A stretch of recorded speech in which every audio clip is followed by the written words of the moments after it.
di dalam hidupku ini.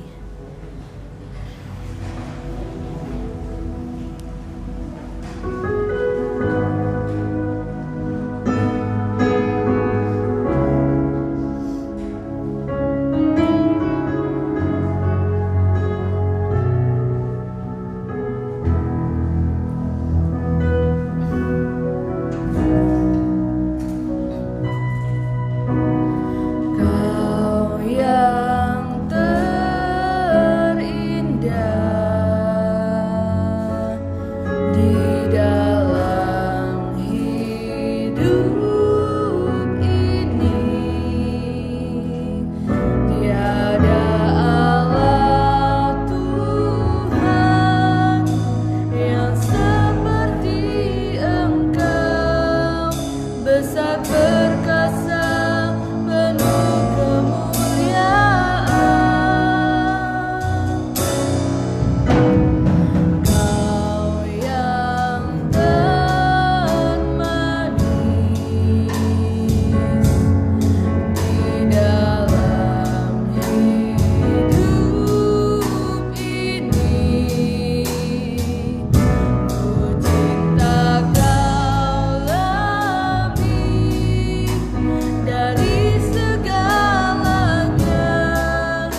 mengucap syukur ya Bapa, punya Allah seperti Engkau ya Bapa, Allah yang begitu besar di dalam kehidupan kami.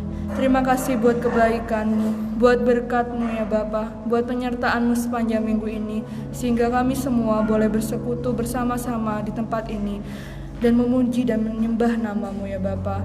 Kami percaya bukan karena kuat gagahnya kami, tapi kami percaya itu semua karena Engkau. Kami mengucap syukur ya Bapa. Biarlah kiranya pada malam hari ini hati kami bebas untuk bersuka cita, bersorak-sorai, memuji dan menyembah nama-Mu. Urapi ya Bapa ibadah ini, dari awal pertengahan hingga akhirnya kami serahkan hanya ke dalam tangan-Mu. Berikan kami hikmat, pimpinan, tuntunannya hanya daripada-Mu, baik itu pemain musik, pemimpin pujian, LCD sound system, segenap jemaat-Mu, terutama hamba-Mu yang akan menyampaikan firman-Mu. Berikan kami semua hikmat, urapannya hanya daripada Engkau saja ya Bapa.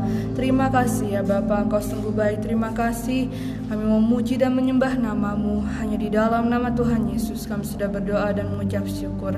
Haleluya, amin. Bapak Ibu Saudara, saya persilakan untuk duduk. Haleluya. Kita mau lanjutkan pujian kita. Kita mau pujikan, serukan namanya, karena kita percaya bahwa Dia adalah Allah yang layak kita puji dan kita sembah.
Saya jemput kita semua untuk bangkit berdiri. Kita mau lanjutkan pujian kita. Kita memuji nama Tuhan. Haleluya, aku memuji nama-Mu Tuhan. Bersyukurlah kepada Tuhan.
akan menerima kebenaran daripada firman Allah.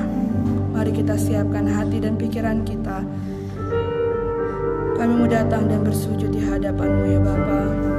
Karena kami yakin dan percaya hanya firman-Mu yang mampu mengubah sikap hati kami. Haleluya.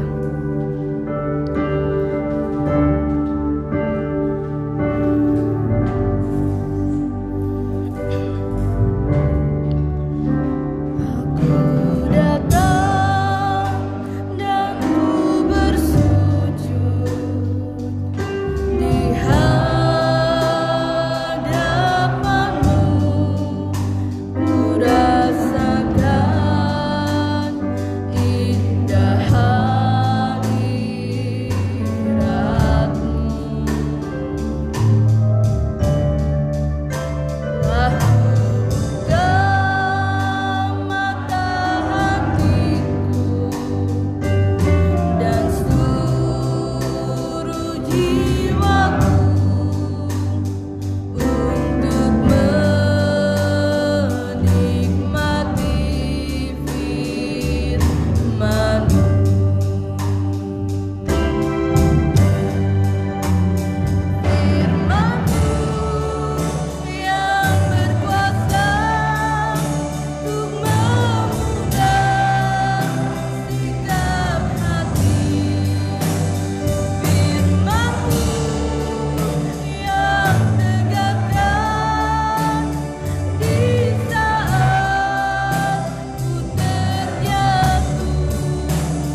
Sungguh Tuhan, kami haus akan firman-Mu, kami rindu akan firman-Mu ya Bapa, firman-Mu yang menguatkan kami, firman-Mu yang mengubah sikap hati kami, firman-Mu yang selalu mengingatkan kami, menegur kami, menasihati kami ya Bapa, untuk semua kebaikan yang telah Engkau lakukan di dalam kehidupan kami.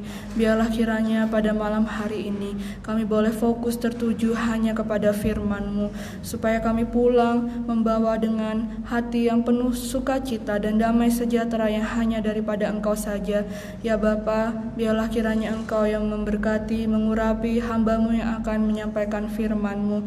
Biarlah kiranya apa yang ingin Kau perkatakan kepada kami, boleh Engkau perkatakan melalui hamba-Mu ya Bapa. Terima kasih ya Bapa, Engkau sungguh baik di dalam kehidupan kami. Ya Bapa, kami mau sambut firman-Mu hanya di dalam nama Tuhan Yesus. Kami sudah berdoa dan mengucap syukur. Haleluya. Amin.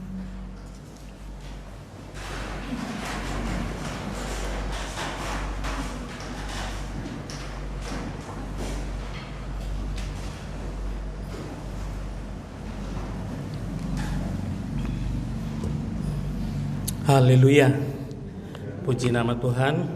Mengucap syukur pada Tuhan Yesus Kristus buat anugerahnya, kemurahannya, sehingga boleh kembali saya melayani firman Tuhan.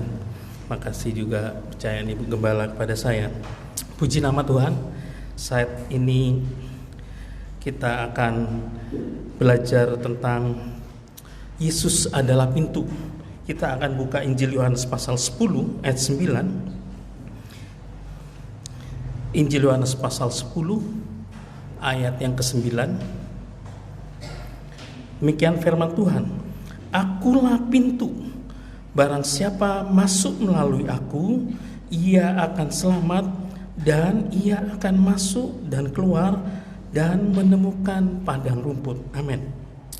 Ketika saya belajar ini sebetulnya untuk kembali kepada tema kita, bahwa Yesus adalah tetap sama, tidak berubah. Yang lagi-lagi tidak berubah itu adalah kontrolnya dalam hidup kita, serta mengawasi dan memelihara kita, yang disiratkan melalui ayat yang kita baca ini.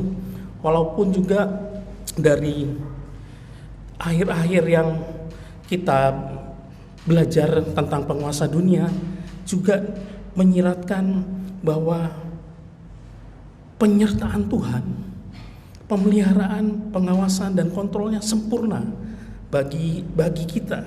Di sini disiratkan dari kata akan selamat.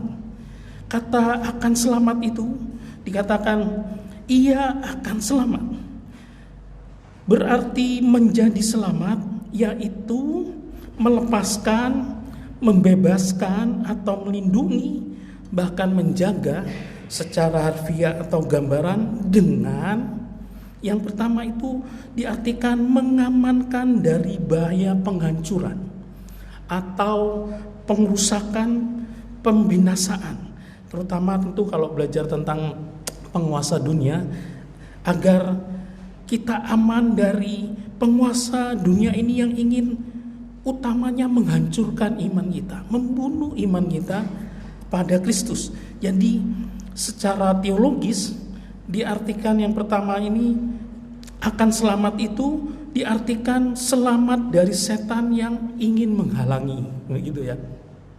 Jadi ternyata kalau dikembangkan, penguasa dunia itu ingin kita menyangkali iman kita kepada Kristus, salah satunya dengan coba menghancurkan atau membinasakan iman kita. Tetapi kalau tidak bisa, ya dihalangi saja, begitu ya. Kalau tidak bisa dihancurkan, dihalangi. Kita sudah belajar tentang ahli-ahli Taurat itu, gambarannya menghalangi orang yang mau masuk pintu surga, begitu. Sama seperti penguasa di dunia ini. Dan dihalangi artinya untuk menerima kebebasan atau keselamatan dari Tuhan Yesus. Kalau kita baca Injil Markus pasal 4 ayat 37 sampai ayat 39, Injil Markus pasal 4 ayat 37 sampai ayat 39,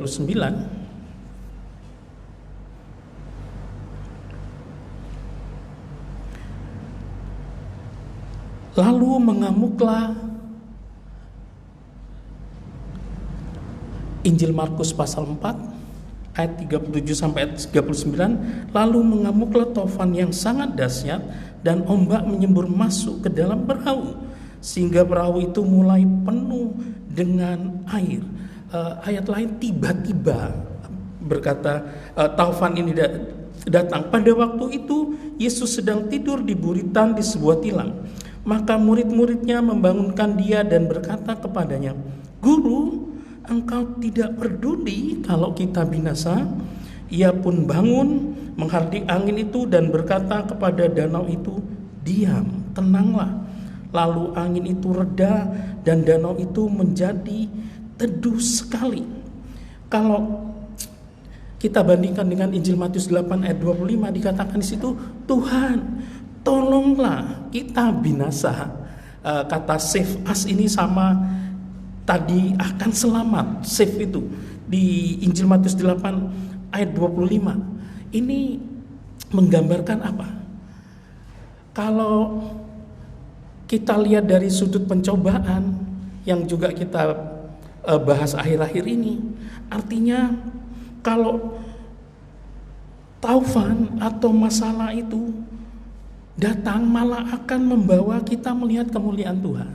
Kalau dilihat dari sudut pandang pencobaan begitu. Tapi tentu dari sudut pandang yang kita belajar dikatakan tadi akan selamat, terutama dari penguasa dunia ini, iblis ini ingin membinasakan murid-murid Yesus melalui taufan yang dahsyat ini. Kita tahu antara lain murid-murid Yesus ini adalah nelayan-nelayan yang sudah tahu kondisi alam begitu ya. Jadi mengerti taufan ini yang dihadapi ini sangat bahaya sehingga berkata, "Kita binasa, Guru," begitu ya. Artinya apa?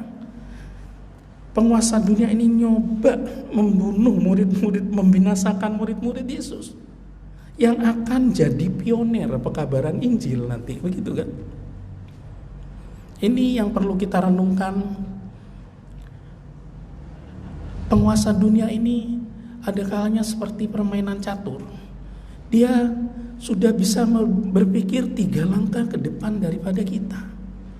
Kalau tidak bisa menghancurkan, di mana mau ditaruh penghalang yang membuat kita tersandung, iman kita tersandung, begitu kan? Berpikir lebih jauh ke depan, tahu nanti murid-murid ini akan jadi pionir. Bahkan kita tahu sebagian besar martir mereka karena mengabarkan Injil. Yang ingin saya sampaikan tentu kalau dikembangkan dengan penguasa dunia, hati-hati. Bukan saja penguasa dunia ini bisa banyak cara, variasi, bahkan berpikir ke depan daripada kita.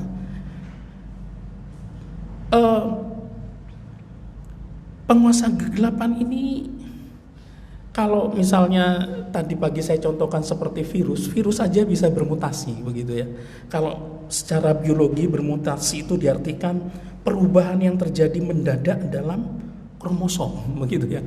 Tapi arti lain dari mutasi ini perubahan bentuk, kualitas atau sifat lain. Artinya apa?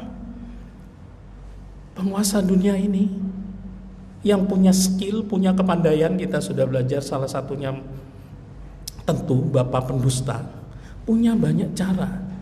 Kalau tidak bisa membinasakan iman kita kepada Yesus, dihalangi. Punya cara atau banyak variasi begitu ya.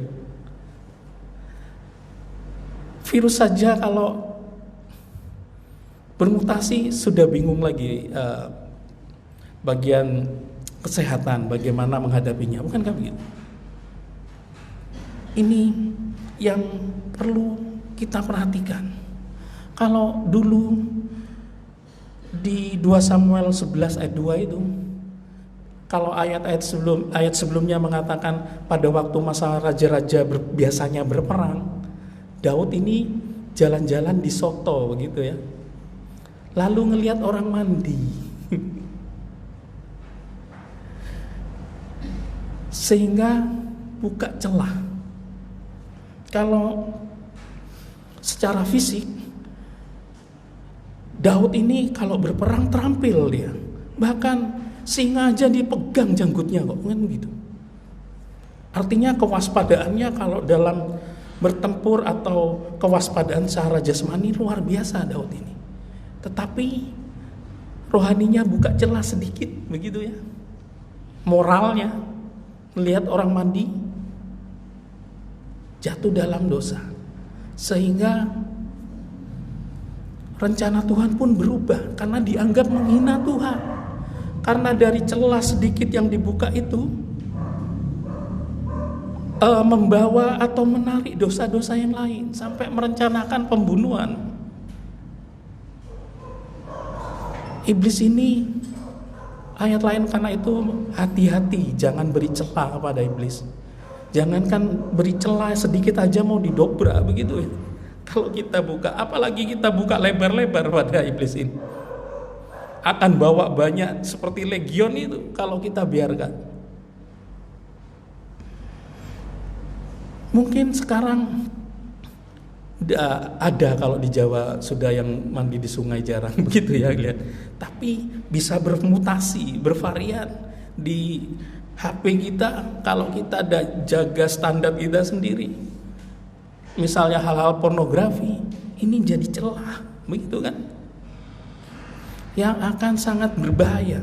Karena kalau sampai sudah masuk biarpun celah dikit, ini akan menarik dosa-dosa yang lain. Kalau saya belajar di kelas itu, gerbong iblis ini dalam agar kita berbuat dosa ndak seperti buat gerbong-gerbong kereta yang dalam tanda kutip langsung luar biasa begitu ya, tapi menarik gerbong-gerbong yang lain. Kalau Daud dari kepingin, dari mata, akhirnya ngerancang gimana suaminya dibunuh begitu ya, ditaruh di tempat perang yang paling berat, di paling depan lagi begitu. Ini yang perlu kita perhatikan. Lalu akan selamat itu diartikan membebaskan, melindungi dengan mengamankan. Namun kata mengamankan ini ada dalam kurung self, pribadi begitu ya. Artinya tetap secara pribadi kita harus berjaga-jaga. Ya, Tuhan kita luar biasa, Maha Kuasa, sanggup melindungi kita. Tapi seperti Daud tadi, kita secara pribadi perlu sendiri berjaga-jaga, menjaga diri kita. Seperti Amsal 22 ayat 3 atau Amsal 27 ayat 12 sama Amsal 22 ayat 3. Kalau orang bijak melihat malapetaka, bersembunyilah ia. Tetapi orang yang tak berpengalaman berjalan terus lalu kena celaka. Ini tentu kalau dihubungkan dengan yang kita pelajari, hati-hati sendiri juga gitu ya.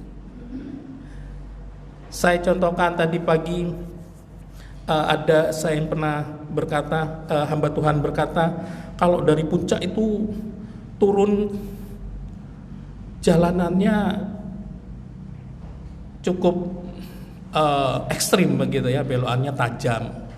Tidak bisa biarpun Tuhan kita Maha Kuasa, dalam nama Yesus, lalu kita nyetir sambil merem, injek gas dalam-dalamnya begitu ya.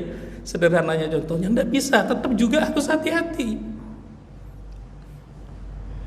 Dan diartikan kata mengamankan ini, tetapi secara pribadi harus berjaga-jaga adalah mengamankan dari mara bahaya, dari cedera, dari luka. Yang kalau didetilkan antara lain berarti dari penderitaan atau sengsara karena penyakit, menjadikan baik, heal, menyembuhkan begitu ya. Kita sudah belajar penyakit, mengembalikan bahkan memperbarui kesehatan. Disiratkan dalam Injil Matius pasal 9 ayat 21 sampai ayat 22.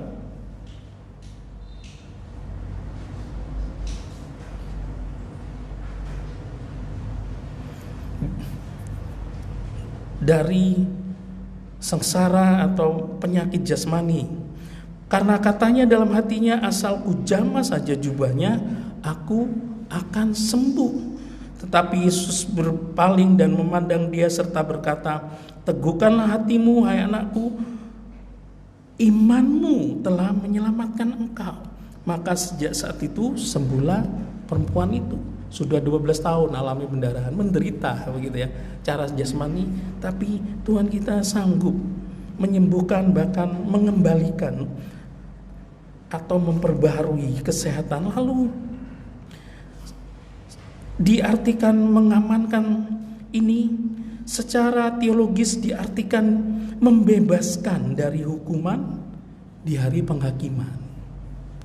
Ini akan selamatnya dari penghukuman di hari penghakiman. Kalau kita baca Injil Matius 9 ayat 2, karena itu seringkali ketika Tuhan sembuhkan penyakit jasmani, Tuhan Yesus berkata seperti ini, maka dibawa oranglah kepadanya seorang lumpuh yang terbaring di tempat tidurnya. Ketika Yesus melihat iman mereka, berkatalah ia kepada orang lumpuh itu, percayalah hai anakku, dosamu sudah diampuni. Begitu ya. Jadi Tuhan Yesus bukan saja menyembuhkan jasmani penyakit ini, tapi dikatakan dosamu sudah diampuni, itu artinya selamat itu nanti waktu penghukuman, menanggung dosa-dosa kita. Bukankah begitu sederhananya kalau dikembangkan? Sanggup membebaskan kita di hari penghakiman. Kemudian tentu yang kita akan belajar adalah makna dari pintu. Yang Yesus tadi katakan, aku adalah pintu, sehingga kita akan selamat tadi. Yang pertama, diartikan pintu itu adalah suatu pembatas, penghalang, penahan, pengadang, atau palang yang akan menutup jalan masuk ke suatu ruangan atau tempat atau bangunan. Kata pembatas, penghalang, atau penahan ini dipakai kata barrier dari terjemahan lain itu. Ini tentu ilustrasi agar musuh Tuhan tidak masuk dalam kehidupan kita, terutama penguasa dunia ini. Saya tadi sempat baru terpikir tadi, ketika pagi tidak saya sampaikan ini, ada istilahnya sea barrier begitu ya, atau water break, pemecah gelombang di pinggir pantai itu yang berguna untuk mencegah abrasi atau pengikisan, erosi begitu ya. Di pantai itu ditaruhlah sea barrier ini atau water break ini. Gunanya adalah untuk mereduksi, mengurangi kekuatan gelombang, dalam tanda kutip tentu yang merusak tanah, yang mengikis tanah begitu kan. Bahkan tentu kalau dihubungkan dengan Tuhan Yesus, Tuhan ini sanggup bukan saja mereduksi kekuatan penguasa dunia yang ingin merusak, membinasakan iman kita, tapi bahkan sanggup menghilangkan kekuatan itu dengan jadi barrier ini, jadi penghalang ini. Karena itu berikutnya dikatakan akan selamat begitu ya, saudara. Karena Tuhan sanggup bahkan menghilangkan kekuatan merusak dari penguasa dunia ini. Kita sudah belajar penguasa dunia ini punya kekuatan begitu. Dan ayat 7 dari Injil Yohanes 10, ayat acuan tadi kita, ayat yang ke-7,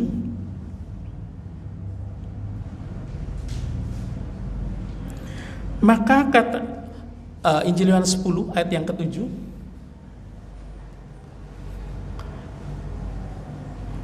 Injil Yohanes 10 ayat 7, maka kata Yesus sekali lagi, aku berkata kepadamu, sesungguhnya akulah pintu ke domba-domba itu. Artinya sederhananya apa?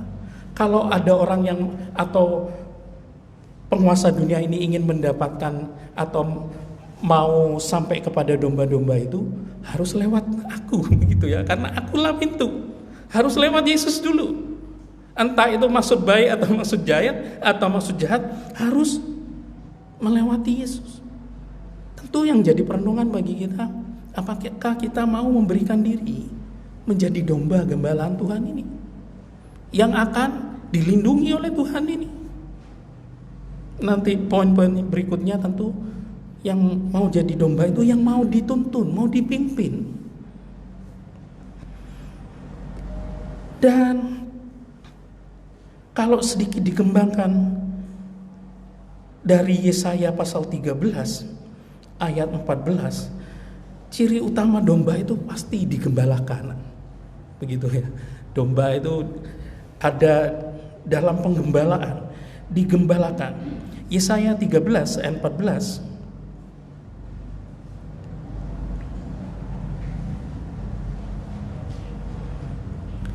Seperti kijang yang dikejar-kejar dan seperti domba yang tidak digembalakan. Ini yang juga merujuk kalau mau jadi domba yang dijaga, dilindungi Tuhan tuh mau digembalakan, bukan tidak digembalakan, begitu ya sederhananya. Nah, kata digembalakan itu berarti dijaga tetap dalam kawanan, dikumpulkan, gather. Karena itu perlu ada kandang agar tetap dalam kawanan. Ini artinya digembalakan. Lagi-lagi tentu yang mau. Dan tentu domba ini perlu kita juga belajar renungkan, tentu digunakan oleh Tuhan sebagai gembala. Karena domba ini bulunya tumbuh terus, begitu ya. Saya pernah baca suatu ilustrasi, ada domba yang melarikan diri selama 7 tahun karena gampangnya tidak mau digunting, begitu ya. 7 tahun. Untungnya dia tidak lari ke hutan rimba yang ada singa yang membahayakan, begitu ya. Lari ke gunung yang ada guanya, tapi akhirnya ketemu 7 tahun, bulunya sudah tidak karuan tebelnya. Untuk bergerak aja susahnya. Belum kumelnya. Kalau nempel ranting daun-daun yang kotor apa? Artinya apa? Karena tidak secara rutin digunting, begitu ya. Ada kalanya Tuhan menggunting bulu itu selain memang digunakan, tapi memang untuk kebaikan domba sendiri, agar tidak mengganggu kehidupannya, begitu kan? Ini apalagi kalau dihubungkan untuk daging korban persembahan, gambaran sangat sakit ketika berkorban. Yesus pun seperti itu. Karena itu dikatakan anak domba Allah, sampai memberikan nyawanya. Sakit, gitu ya. Sampai mengosongkan diri Tuhan kita. Tapi domba memang seperti itu. Ayat yang pertama, Injil Yohanes pasal 10. Injil Yohanes 10, agar tidak tercuri, terampok.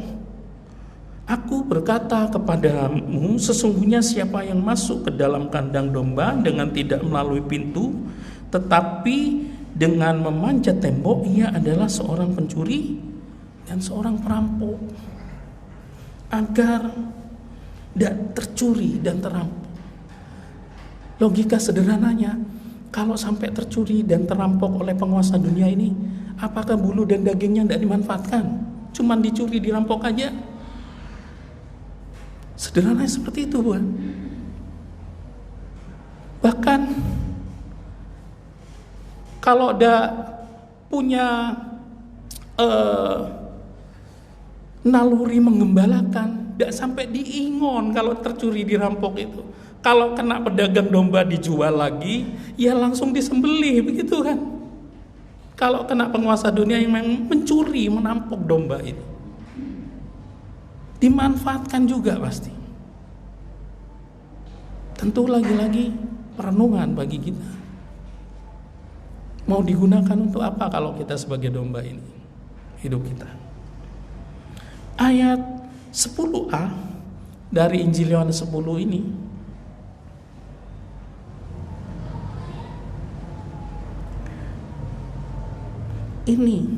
terutama, pencuri datang hanya untuk mencuri dan membunuh dan membinasakan.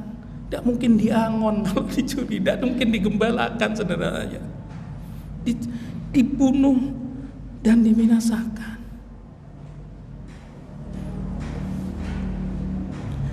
Kemudian yang kedua, pintu itu dalam perumpamaan atau ibarat atau gambaran dipakai kata parabel atau metafor, berarti jelas dikatakan bagi yang mau digembalakan atau dipimpin dan dituntun Tuhan, yang mau masuk ke pintu itu artinya mau dipimpin dan dituntun Tuhan. Dan juga gambaran kesempatan untuk melakukan sesuatu di dalam pimpinan dan tuntunan Tuhan Yesus, tentu karena masuk melalui Tuhan tadi.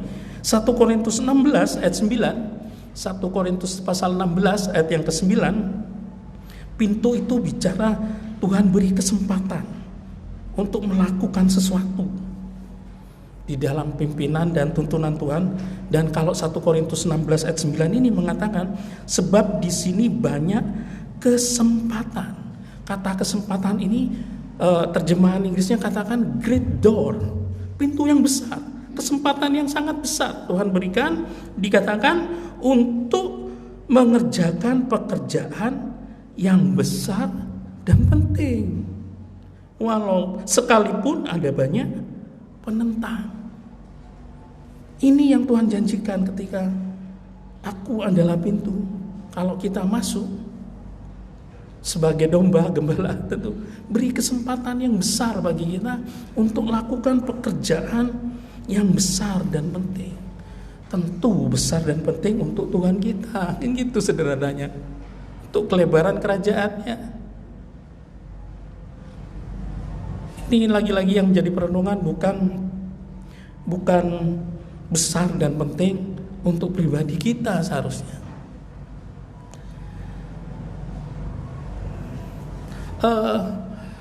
Saya tadi pagi juga contohkan, sempat ada seorang rekan hamba Tuhan itu dalam status Facebooknya menulis, orang yang besar adalah orang yang melakukan pekerjaan besar.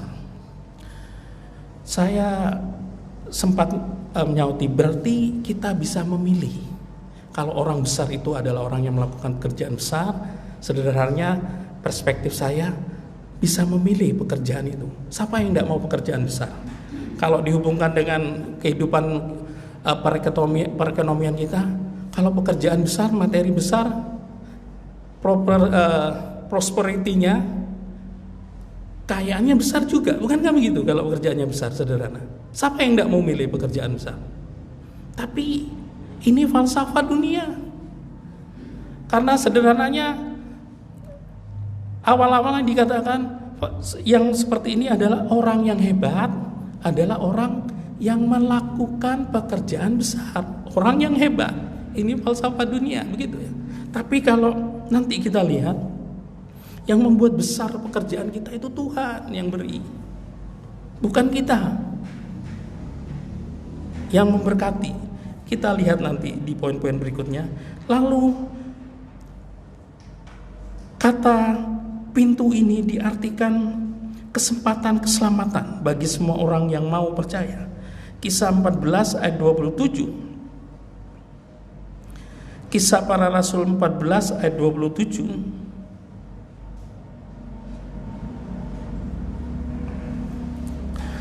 Setibanya di situ mereka memanggil jemaat berkumpul. Lalu mereka menceritakan segala sesuatu yang Allah lakukan dengan perantaraan mereka, dan bahwa Ia telah membuka pintu bagi bangsa-bangsa lain kepada iman. Membuka pintu artinya kesempatan bagi siapapun, tidak terkecuali, begitu ya. Bukan hanya untuk orang Israel aja. Keselamatan ini untuk bangsa-bangsa lain, bagi semua orang tentu yang mau percaya bahwa Yesus adalah pintu kepada keselamatan itu. Akan selamat tadi ayat acuan yang kita baca. Ini lagi-lagi yang perlu kita ketahui. Dan tentu ayat 9 yang kita baca tadi jelas dikatakan menemukan padang rumput. Nanti di poin-poinnya bagian akhir apa artinya padang rumput, begitu ya, sederhananya. Dan itu Tuhan janjikan melalui aku, pintu. Kemudian gambaran pintu itu adalah jelas secara teologis dikatakan pintu masuk kerajaan sorga dengan syarat-syarat yang ditunjukkan, yang mana harus dipenuhi, diikuti atau dituruti. Ini secara teologis arti pintu. Gambaran pintu masuk kerajaan sorga dengan syarat-syarat yang ditunjukkan, yang mana harus dipenuhi, diikuti atau dituruti. Sederhananya, kalau kita baca menurut Injil Yohanes pasal 10 ini sebagai domba, ya mau jadi domba gembalaannya Tuhan, begitu ya syaratnya. Sederhana seperti itu. Dan Injil Matius 25 ayat 32 sampai ayat 34 jelas ini menyeratkan domba-domba gembalaannya yang akan masuk kerajaan sorga. Injil Matius pasal 25 ayat 32 sampai ayat 34. Lalu semua bangsa akan dikumpulkan di hadapannya, dan ia akan memisahkan mereka seorang daripada seorang, sama seperti gembala memisahkan domba dari kambing. Dan ia akan menempatkan domba-domba di sebelah kanannya dan kambing-kambing di sebelah kirinya.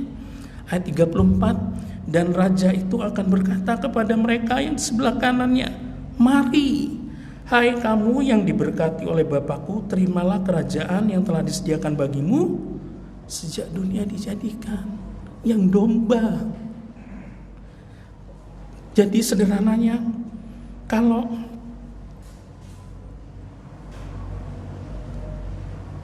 penguasa dunia ini tidak bisa menghancurkan iman kita, caranya cukup dibelokkan kita ini, ditipu.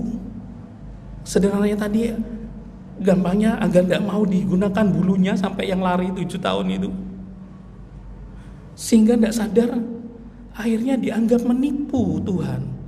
Kalau sudah dianggap menipu Tuhan, tidak layak, tidak qualify, begitu ya, disyaratkan sebagai domba gembalaan, tidak akan punya hak untuk masuk pintu kerajaan itu, dikatakan.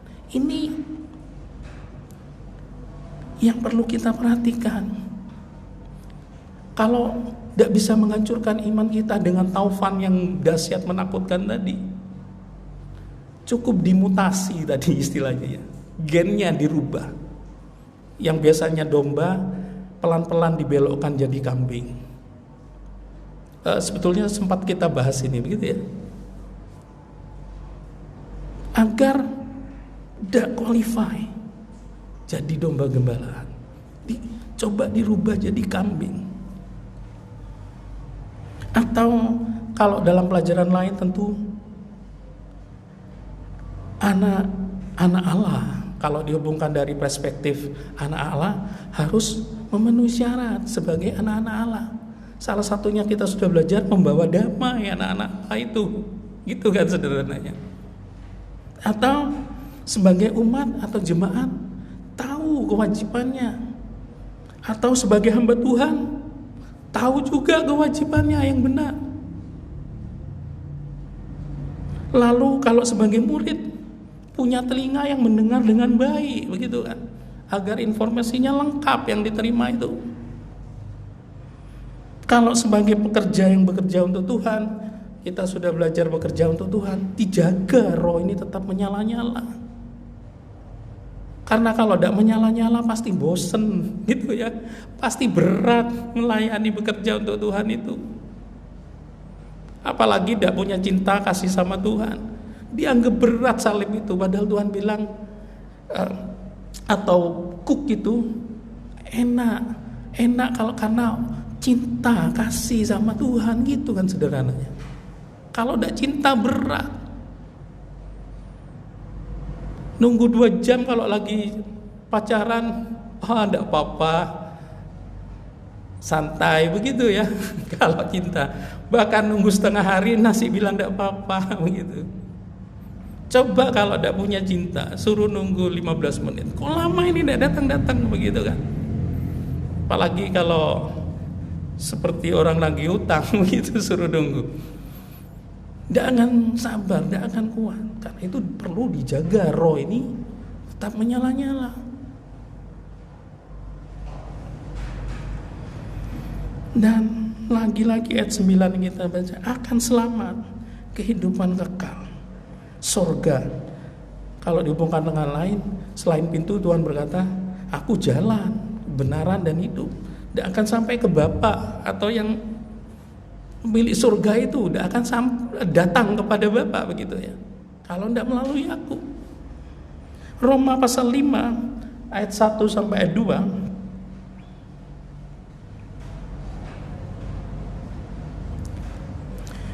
Roma pasal 5 ayat 1 sampai 2. Sebab itu kita yang dibenarkan karena iman, kita hidup dalam damai sejahtera dengan Allah oleh karena Tuhan kita Yesus Kristus. Seperti tadi, kalau cinta, kalau domba ini karena iman mau digembalakan, damai sejahtera. Nanti kita lihat walaupun hidupnya cuman di kandang, ke padang rumput, sejahtera tetap begitu. Sebagai domba, oleh Dia kita juga beroleh jalan masuk oleh iman kepada kasih karunia ini. Di dalam kasih karunia ini kita berdiri dan kita bermegah dalam pengharapan akan menerima kemuliaan Allah. Lagi-lagi nanti bagian akhir, bukan saja dilindungi, menerima kemuliaan, menerima berkat-berkat dari Tuhan. Kemudian yang ketiga, pintu itu diartikan gambaran segala sesuatu yang disediakan, provided begitu ya, disediakan oleh Tuhan. Yang menarik, kalau tadi pintu itu sebagai penghalang, dipakai kata ship where go in or out gitu ya, pakai in atau out, keluar atau masuk. Tapi dalam penyediaan ini, kata yang dipakai akses atau escape. Menarik. Jadi akses itu jalan masuk. Sederhananya kalau dikembangkan itu, aku adalah pintu, aku adalah akses atau jalan masuk bagi kita yang mau percaya untuk menerima semua janji-janji Tuhan yang disiapkan oleh Tuhan Yesus melalui firman-firman-Nya. Seperti itu sederhananya. Tadi saya kembangkan, kalau yang punya m-banking untuk masuk agar tidak bisa semua orang bisa masuk di rekening kita, ada kode akses namanya ya, selain PIN. Ada kode akses untuk masuk sehingga bisa lakukan transaksi. Sama seperti ini, kata akses itu, aku adalah pintu. Artinya yang bisa masuk ini, yang tahu kode aksesnya, sederhananya tanda itu yang diberikan Tuhan kepada kita untuk menikmati janji-janji Tuhan. Yang mau lagi-lagi. Tentu yang salah satu kita sudah belajar adalah untuk akses menjadi harta kesayangan Tuhan, kalau masih ingat, sehingga kita dilindungi sedemikian rupa. Atau janji apa lagi yang Tuhan siapkan, yang kita tahu, firman yang kita tahu yang Tuhan itu adalah janji Tuhan yang belum Tuhan penuhi atau belum genapi dalam hidup kita. Tuhan katakan, aku adalah pintu, sanggup memberikan jalan masuk, akses pada janji-janji itu. Lalu tentu kata escape ini diartikan melepaskan diri atau meloloskan diri, dilepaskan dari segala yang jahat sederhananya, terutama penguasa dunia ini. Lagi-lagi karena itu Tuhan ajarkan doa Bapa kami, salah satunya, lepaskanlah kami dari segala yang jahat. Dan hanya Yesus yang sanggup melakukannya. Ayat 1 tadi dari Injil Yohanes 10 kita sudah baca tadi. Aku berkata kepadamu, sesungguhnya siapa yang masuk ke dalam kandang domba dengan tidak melalui pintu, tetapi dengan memanjat tembok. Kandang itu dibuat sedemikian rupa untuk melindungi domba. Kalau pencuri perampok ini bisa lompat ternyata begitu ya. Kalau domba tidak bisa. Jadi kalau mau lolos, jalan keluarnya ya lewat pintu itu lagi, tempat dia masuk tadi. Escape begitu artinya. Tidak bisa ngelompati pagarnya karena sudah dibuat sedemikian rupa, domba ini tidak bisa lompat. Tapi hati-hati, pencuri perampok ini bisa lompat tembok dikatakan sini.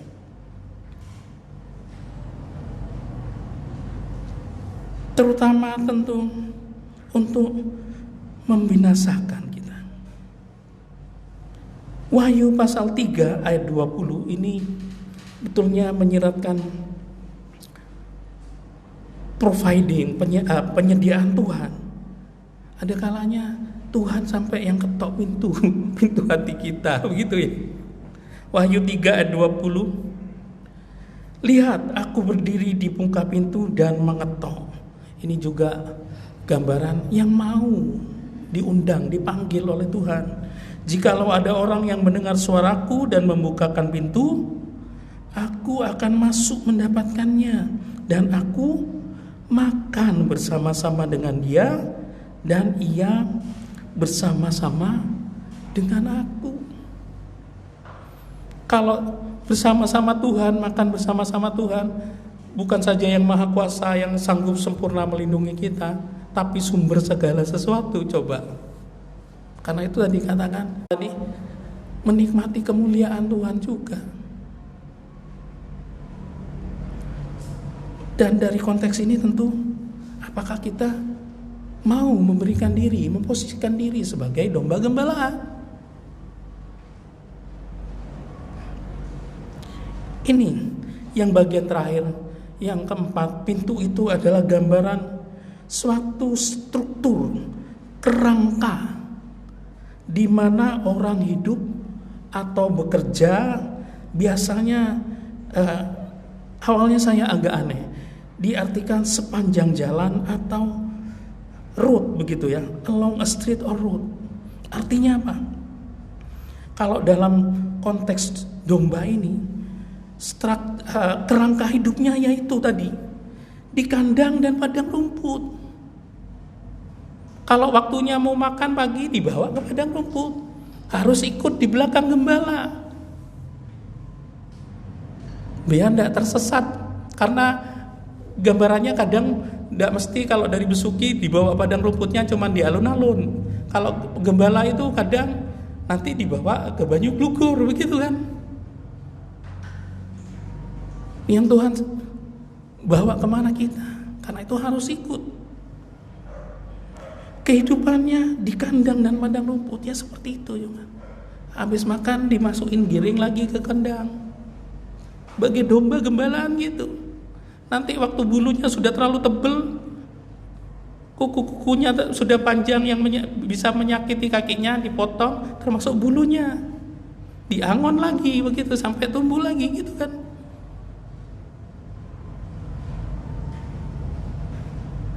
Karena kalau tidak hidup di kandang, domba ini tidak akan bertahan hidup. Apalagi kalau memilih hidup di hutan rimba, itu anggar aman. Kalau mau dikembangkan yang lain, apalagi domba ini tidak diberi alat pertahanan diri yang memadai begitu ya, apalagi kalau lawan singa begitu, yang punya kuku tajam sama taring, tidak akan bertahan hidup domba ini. Kalau tidak diangon, begitu istilahnya, sudah tidak dipelihara gembala. Lalu kandang ini tentu lagi-lagi gambaran mau dipelihara, dipimpin, dituntun dalam otoritas Tuhan. Ini cirinya domba gembalaan. Harus mau dipelihara, dipimpin, dan dituntun dalam otoritas Tuhan. Karena Tuhan itu pintu, dikatakan. Lalu padang rumput tentu, yang bagian-bagian akhir yang kita perlu renungkan atau pelajari. Padang rumput sederhananya tempat mendapatkan makanan, begitu ya. Kebutuhan untuk tetap hidup. Yang menarik, Kamus Besar Bahasa Indonesia mengatakan makanan itu diartikan segala bahan yang kita makan atau masuk ke dalam tubuh yang membentuk atau mengganti jaringan tubuh.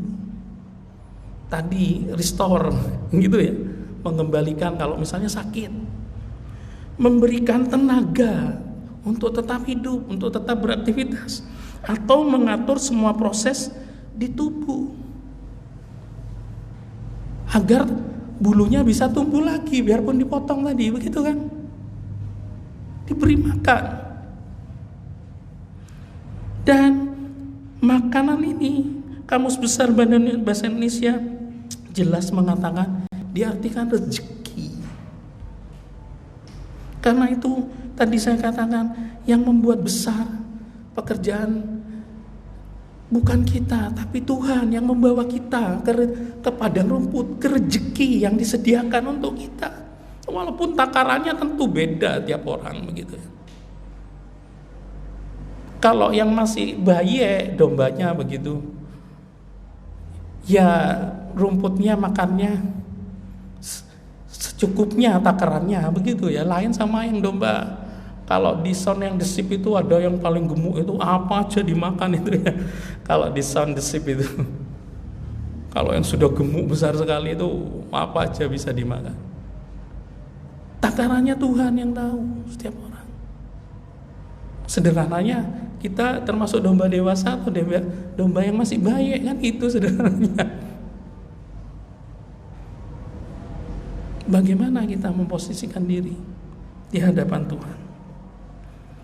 Tuhanlah yang membesarkan, yang memberi rezeki, memberi makanan, membawa kita ke padang rumput. Kalau dihubungkan dengan domba, ya kepuasannya domba itu makan rumput, karena itu dibawa yang segar, yang hijau gitu ya. Dikasih apel gak suka, begitu kan? Ya rumput dengan makanannya. Sederhananya tentu gambarnya Tuhan tahu yang memuaskan jiwa kita ini apa. Untuk memberi kepuasan, kalau dihubungkan dengan ayat lain, membawa ke pelabuhan kesukaan kita. Dan tadi dikatakan suatu kerangka di mana orang hidup atau bekerja. Tadi dalam gurung itu dikatakan sepanjang jalan. Ini gambaran sepanjang jalan hidup kita. Kalau sebagai domba ya gini kerangka hidupnya sudah.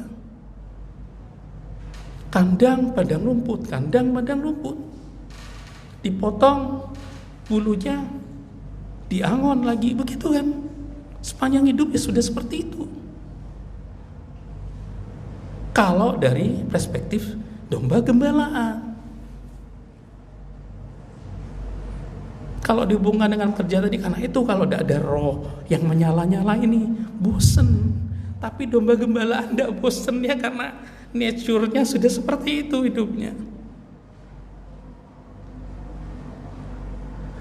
Saya tidak bisa bosen Tuhan jadi hamba Tuhan ini. Coba Tuhan yang agak besar lah, hamba Tuhan kota begitu kan. Kalau keinginan manusia manusiawi ini ingin yang besar, ingin semua yang besar tentu. Tapi tentu lagi-lagi dari sudut iman kita bersyukur enggak, percaya Tuhan sediakan padang rumput kita masing-masing. Tentu ini disiratkan dalam ayat 4 dan 5 Injil Yohanes pasal 10 tadi. Kembali kita Injil Yohanes 10 ayat 4 sampai ayat 5. Mengikuti jejak Yesus sepanjang hidup kita. Kalau sebagai domba itu tetap sepanjang hidup harus mengikuti jejak Yesus. Kalau waktunya diajak keluar ke padang rumput, ikut begitu. Injil Yohanes 10 ayat 4 dan ayat 5. Jika semua dombanya telah dibawanya keluar, ia berjalan di depan mereka, dan domba-domba itu mengikuti dia, karena mereka mengenal suaranya. Ini ciri domba juga kenal gembalanya, begitu kan? Tetapi seorang asing pasti tidak mereka ikuti, malah mereka lari daripadanya, karena suara orang-orang asing tidak mereka kenal. Ini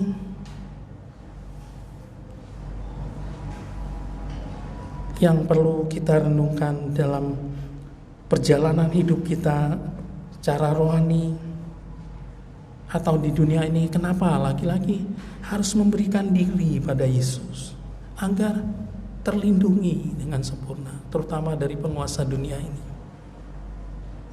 Dan Tuhan pun sudah terlebih dulu memberikan dirinya bagi kita. Kalau kita baca ayat 17-18 dari Yohanes 10 ini, kita akan baca ayat-ayat yang terakhir Injil Yohanes pasal 10 ayat 25 sampai ayat 30. Kembali ke pasal 10 tadi, Injil Yohanes pasal 10 ayat 25 sampai ayat 30. Kita akan baca bersama-sama dalam hitungan ketiga, 2, 3. Yesus menjawab mereka, "Aku telah mengatakannya kepada kamu, tetapi kamu tidak percaya. Pekerjaan-pekerjaan yang kulakukan dalam nama Bapa-Ku, itulah yang memberikan kesaksian tentang Aku. Tetapi kamu tidak percaya, karena kamu tidak termasuk domba-dombaku. Domba-dombaku mendengarkan suaraku, dan Aku mengenal mereka, dan mereka mengikut Aku. Dan Aku memberikan hidup yang kekal kepada mereka, dan mereka pasti tidak akan binasa sampai selama-lamanya, dan seorang pun tidak akan merebut mereka dari tanganku. Bapa-Ku yang memberikan mereka kepadaku lebih besar daripada siapapun, dan seorang pun tidak dapat merebut mereka dari tangan Bapa. Aku dan Bapa adalah satu. Tidak ada seorang pun yang akan merebut kalau kita memberikan diri. Dan dari ayat-ayat yang kita baca, tentu bila kita memosisikan diri sebagai domba gembalaan Tuhan, ciri-cirinya dengar suara Tuhan, sehingga dikenal Tuhan. Dikenal Tuhan sehingga punya kode akses untuk masuk ke dalam atau menikmati janji-janji Tuhan dan mengikut Tuhan sepanjang hidup ini. Puji nama Tuhan. Kiranya firman Tuhan jadi rema dalam kehidupan kita, dan kita dapat melakukan dengan benar dan tepat dalam kekuatan, dalam pimpinan, dan dalam tuntunan Roh Kudus. Puji Tuhan. Untuk selanjutnya saya serahkan Ibu Gembala.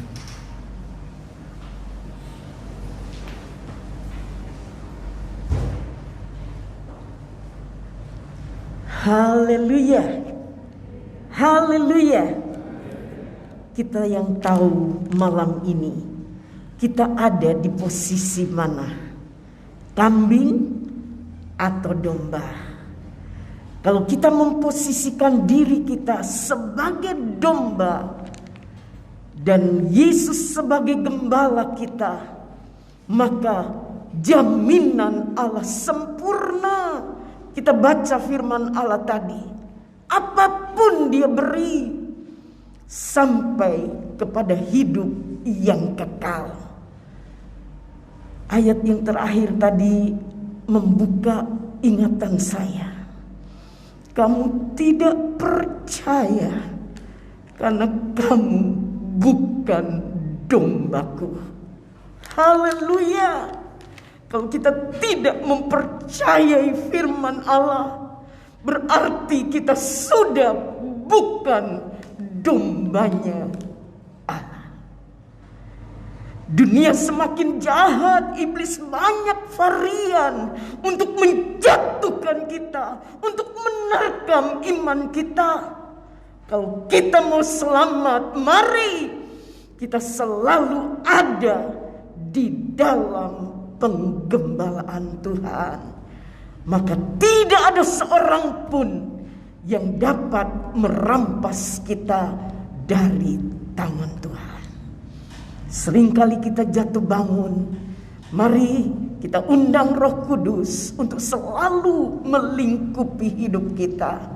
Saya undang kita bangkit berdiri, kita nyanyikan lingkupiku. Mari malam ini kita berdoa buat anak-anak kita, keluarga kita yang kurang menghargakan, ada di dalam penggembalaan Tuhan, supaya mereka juga dilembutkan hatinya, supaya mereka tidak binasa. Karena pintu itu juga berbicara tentang kesempatan. Haleluya, haleluya, haleluya. Jesus, kau baik, kau sangat baik. Lingkupiku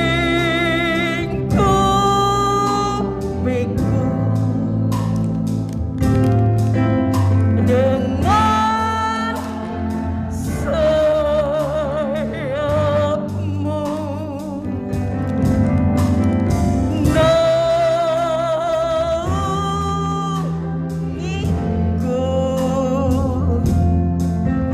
dalam kuasamu di saat badai bergerak. Haleluya,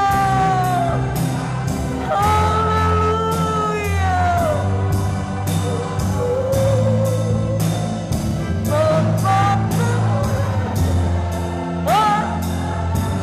semesta, ku tenang sebab Kau Allahku. Firman Allah sedang digenapi hari-hari ini. Jangan puas. Kita dapat memberikan harta yang berlimpah kepada keluarga kita, tetapi tidak mengingatkan mereka untuk selalu ada di dalam kandang gembala kita yang baik. Ada waktunya kesempatan itu akan hilang.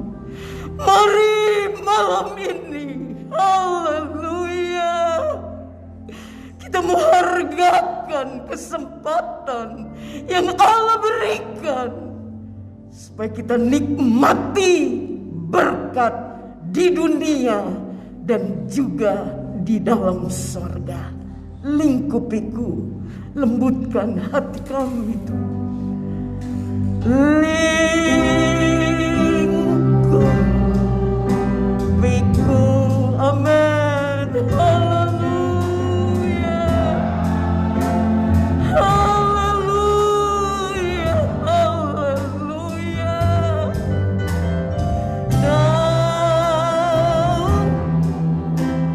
Naungiku. Dengan hormat, Ibu Sulis pimpin kita dalam doa. Sambung di saat badai bergelora,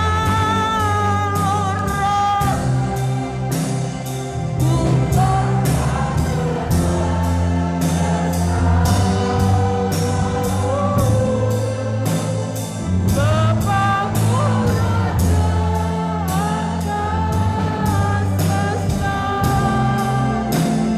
ku tenang sebab Kau Allahku. Di saat badai bergelora,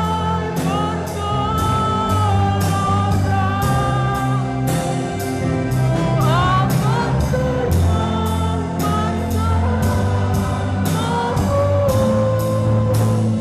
Bapakku Raja atas semesta,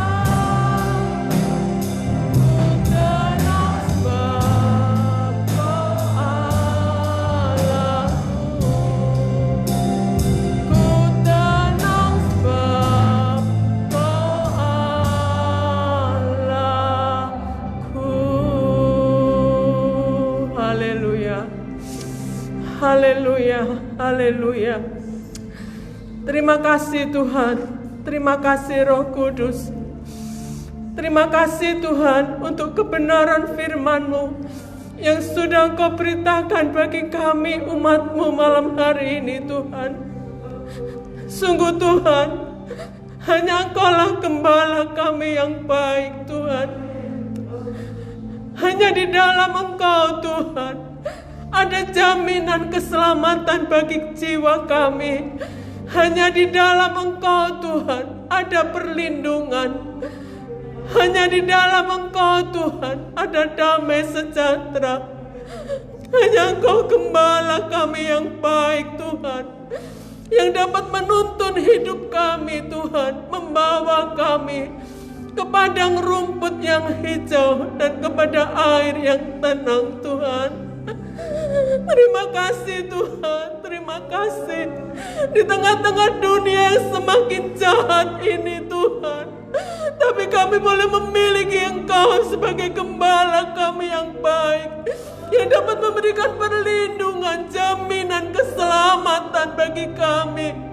Sebab itu Roh Kudus, tolong kami, jadikan kami domba-domba yang baik, domba-domba yang mau taat kepada pimpinan Tuhan, domba yang mau dituntun Tuhan. Karena kami tahu Tuhan, hanya Tuhanlah satu-satunya gembala yang baik, yang membawa kami kepada setiap janji-janji Tuhan, yang memberikan kepada kami jaminan yang kekal. Terima kasih Tuhan, terima kasih. Meteraikan firman-Mu di dalam setiap hati kami Tuhan, dan firman-Mu akan selalu menuntun sepanjang perjalanan hidup kami, supaya kami tidak sampai keluar dari perlindungan Tuhan, tapi Roh Kudus membawa kami jemaat-Mu Tuhan, untuk kami boleh tinggal tetap di dalam Engkau Tuhan. Haleluya, haleluya, haleluya Tuhan, haleluya, haleluya Roh Kudus, haleluya. Kami tahu Tuhan, penguasa dunia berusaha untuk menjauhkan kami dari kasih karunia, tapi kami yakin malam hari ini Tuhan, Engkau gembala kami yang baik, Engkau yang menjadi penolong kami, Engkau yang menjadi pembela kami Tuhan, dan Engkau tetap membawa kami domba-domba Tuhan untuk tetap tinggal di dalam kebenaran dan kekudusan-Mu, dan kami akan menikmati semua janji-janji Tuhan itu boleh menjadi bagian dalam hidup kami. Terima kasih Bapa, terima kasih Kau meteraikan firman-Mu di dalam hati kami, dan Roh Kudus menolong, memampukan kami untuk melakukan kehendak-Mu. Terima kasih Tuhan, hamba-Mu yang sudah menyampaikan firman-Mu. Tuhan berkati dengan roh hikmat, marifat, pengurapan yang semakin melimpah, sehingga melalui pelayanannya nama Tuhan semakin dipermuliakan. Terima kasih Tuhan, sebentar kami akan berikan persembahan kami untuk pekerjaan-Mu. Tuhan kuduskan, kami boleh berikan dengan penuh sukacita, semua bagi hormat dan kemuliaan nama-Mu. Di dalam nama Tuhan Yesus kami berdoa dan mengucap syukur. Haleluya, amin.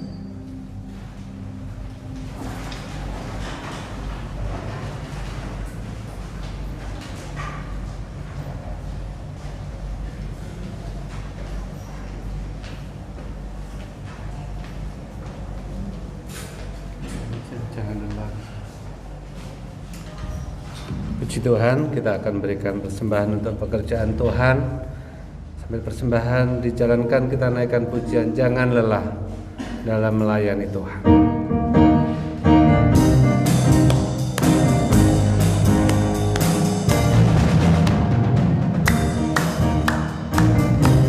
Oh baik dan luar biasa bagi kami Tuhan. Jangan lelah bekerja di ladang ya Tuhan. Roh Kudus yang beri kekuatan, yang mengajar dan menopang. Tiada lelah bekerja bersama Tuhan, yang selalu mencukupkan akan segalanya. Ratakan tanah, ratakan tanah bergelombang, timbullah tanah yang berlubang.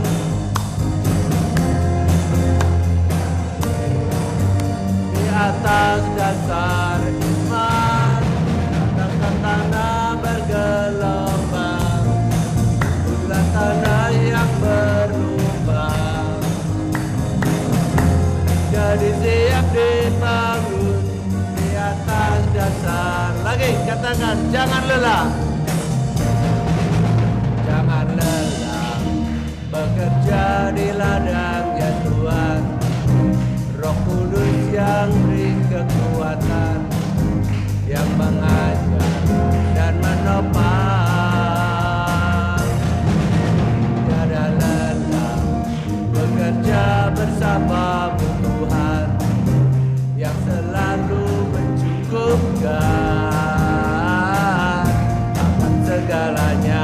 Ratakan tanah, ratakan tanah bergelombang, bulan tanah yang berlubang. Jadi siap dibangun di atas dasar iman. Ratakan tanah bergelombang, bulan tanah yang berlubang. Jadi siap dibangun, jadi siap dibangun, jadi siap dibangun. Haleluya. Jadi siap dibangun di atas dasar iman. Jangan lelah. Beri kemuliaan untuk Tuhan Yesus. Dia adalah Tuhan dan Gembala kita yang baik. Oleh karena itu kalau Dia jadi Gembala, kita adalah domba-dombanya. Kita adalah domba yang menurut dan pengikut Gembala. Amin. Supaya kita dibawa ke padang rumput yang hijau, ke air yang tenang. Itu adalah firman Tuhan, dan firman Tuhan itu ya dan amin. Untuk warta gereja, untuk warta gereja, ibadah yang biasanya hari Kamis online, ya, karena hari Jumat ada ibadah kematian Tuhan Yesus. Jadi hari Kamisnya kosong, ya. Jadi ibadah bersama-sama di gereja jam 6 sore, ya, untuk memperingati hari kematian Tuhan Yesus. Juga persiapan Paskah diimbau jemaat bawa telur, ya. Hari Jumatnya bawa telur. Dan hari Minggu ada ibadah hari kebangkitan Tuhan Yesus. Acaranya ibadah pagi ada seperti biasa jam 6 pagi, dan sore jam setengah 6 sore untuk hari kebangkitan Tuhan Yesus. Ada lagi? Tidak ada. Nah, saya kira sudah jelas, ya. Nah, jadi hari Kamis ada ibadah online. Hari Jumatnya ibadah bersama-sama di tempat ini jam 6 sore untuk memperingati hari kematian Tuhan Yesus. Dan Minggu paginya hari kebangkitan Tuhan Yesus ada ibadah jam 6 pagi. Ibadah kedua sore hari jam setengah 6 sore.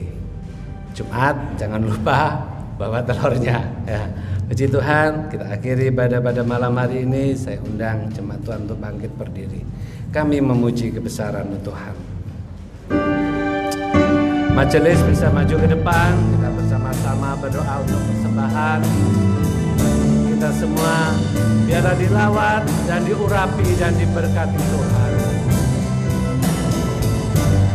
Kami memuji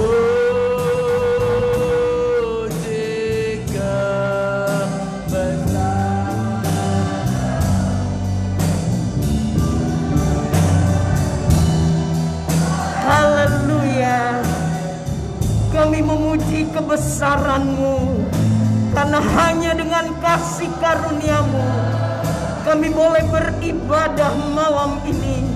Kami boleh memberi yang terbaik bagi Engkau. Kuduskan persembahan jemaat dengan kuasa firman-Mu, sehingga berguna bagi hormat kemuliaan nama-Mu. Kami yakin tangan-Mu yang berkuasa sedang memberkati kami dengan keberhasilan, damai sejahtera, kesehatan, perlindungan. Kami pakai hidup ini hanya untuk memuliakan nama-Mu.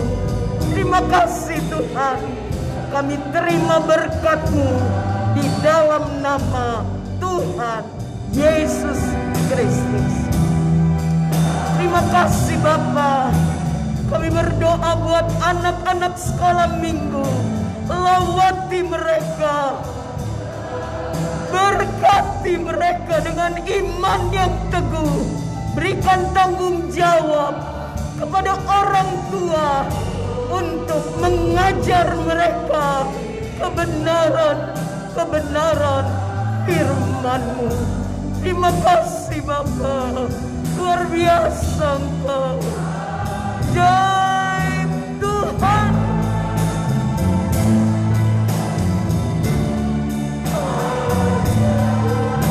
Tuhan ajaib, ajaib, ajaib Tuhan.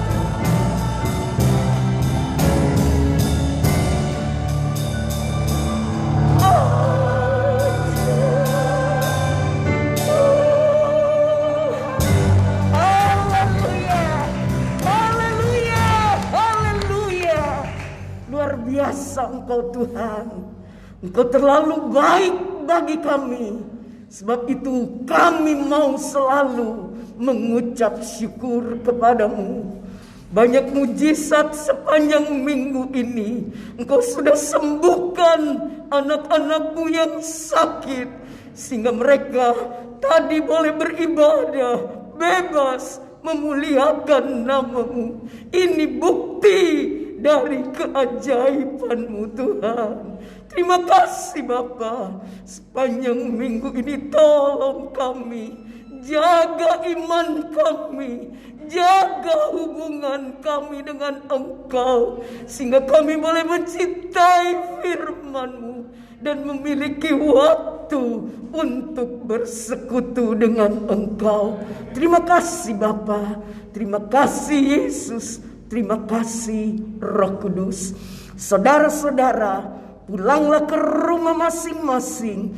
Bawalah berkat dari Allah Bapa, kasih sayang putranya yang tunggal, Tuhan Yesus Kristus, persekutuan Allah Roh Kudus menyertai kita mulai malam ini, besok Maranatha, Yesus datang, bahkan sampai selama-lamanya.